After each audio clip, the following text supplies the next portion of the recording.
একদিকে সরকারি হাসপাতালে বেড না পেয়ে রোগীর পরিজনদের কান্নাকাটি ও হাহাকার, অন্যদিকে মেও হাসপাতালে নতুন সরকারি চিকিৎসার সরঞ্জাম প্যাক না খুলেই নষ্ট হচ্ছে। শুধু তাই নয়, সরকারি হাসপাতালের একতলা এবং দোতলার ঘরগুলোতে তালা লাগিয়ে মেডিকেল কলেজের ছাত্রদের জন্য বানিয়ে ফেলা হয়েছে হোস্টেল। বড়বাজারের ঐতিহাসিক সরকারি মেও হাসপাতালে প্রকাশ্যে এলো চাঞ্চল্যকর এই ছবি। এখনো মোড়ক খোলা হয়নি না, তলায় তো এখনো প্লাস্টিক সাঁটা। এসি कहाँ रखा था ऊपर में? অ্যাটল ইউজ করা হয়েছিল। কোভিডের সময় রোগীদের চিকিৎসার জন্য ভারত সরকার সব হাসপাতালে বহু গুরুত্বপূর্ণ জিনিসপত্র পাঠিয়েছিল, কিন্তু সেই সমস্ত সরঞ্জামের প্লাস্টিকের মোড়ক পর্যন্ত খোলা হয়নি। অব্যবহৃত অবস্থায় ধুলো জমছে একাধিক অটোক্লেভ মেশিন, নতুন বেড, এমনকি 3টি দামি অপারেশন থিয়েটারের টেবিলেও। যখন রোগীদের জায়গা দেওয়া যাচ্ছে না, তখন ওই কলেজের ছাত্ররা হাসপাতালের নতুন বেড, নতুন ম্যাট্রেস এবং সরকারি এসি চালিয়ে চলছিল পরিকাঠামোয় দেদার অপব্যবহার। যেটা দেওয়া কখনোই অফিসিয়ালি তো উচিতই নয়। আর সবচেয়ে বড় মাস নয়, বছর ঘুরে গেছে, 2-3 মাস কেন বলছেন?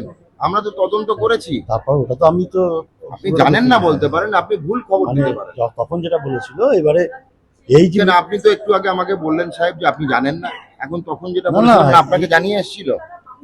এরা কি আপনাকে জানিয়ে এসেছিল? জানিয়ে কিছু আসেনি। আমি এর আগেও এসেছি, মে মাসেও এসেছি। আমাদের আউটডোর এখন যেটা দেখছেন পরিষ্কার পরিচ্ছন্নতা, আমি হলফ করে বলতে পারি এর আগের বার যদি আসতেন তাহলে দেখতেন পরিষ্কার পরিচ্ছন্নতায় এর থেকেও খারাপ অবস্থা ছিল। জেনে নিতে পারবেন যে আমাদের আউটডোর পরিষেবাটা আছে। তিনি জানতে চাইবো যে আপনি 2 মাস আগে এসেছেন বলছিলেন, মে মাসে, তখন কি ভেতরে হোস্টেলটা ছিল? আমি যখন এসেছিলাম এবং সেই সময় আমাদের মন্ত্রী ম্যাডামও এসেছিলেন, আমি তারপরেও এসেছি। তারপরে এসে আমি ওই ছেলেটিকে দেখিনি। মন্ত্রী ম্যাডাম যখন এসেছিলেন, আমিও প্রথমবার যখন এসেছি চার্জ নেওয়ার 3-4 দিনের মাথায়, মে মাসের খুব সম্ভবত 30-31 করে, সেই দিন এসে আমি দেখেছিলাম যে একটি ছেলে ওখানে ছিল, শেখ জামালউদ্দিন খুব সম্ভবত। সে, আমি শুনলাম আমাদের মেডিকেল কলেজের এমার্জেন্সি হাউসটা, আমি তার কাছে বৈধ কাগজপত্র দেখতে চাই যে এখানে কেন তুমি আছো এবং তোমার কোনো বৈধ অ্যালটমেন্ট আছে কিনা। সে আমাকে বলেছিল যে কলেজ থেকে দেওয়া হয়েছে, কিন্তু কোনো বৈধ কাগজপত্র দেখাতে পারেনি। স্থানীয় বিধায়ক পূর্ণিমা চক্রবর্তী প্রথম এই অনিয়ম এবং দুর্নীতির বিষয়ে জানতে পারেন। বিষয়টি সামনে আসতেই তিনি স্বাস্থ্যমন্ত্রী ডক্টর শরৎদত্ত মুখোপাধ্যায়কে সঙ্গে নিয়ে হাসপাতালে পৌঁছন। হাসপাতালের ভেতরে এমন নৈরাজ্য এবং অবৈধ দখলদারি দেখে অত্যন্ত ক্ষুব্ধ হন স্বাস্থ্যমন্ত্রী। তিনি বলেন, আগামী 48 ঘন্টার মধ্যে বিস্তারিত রিপোর্ট জমা দিতে হবে স্বাস্থ্য দপ্তরে। এই অবৈধ হোস্টেলে কারা থাকছিল, কতদিন ধরেই দুর্নীতি চলছে এবং কার মদতে এই সমস্ত চলছিল, সমস্ত তথ্য এই রিপোর্টে উল্লেখ থাকতে হবে।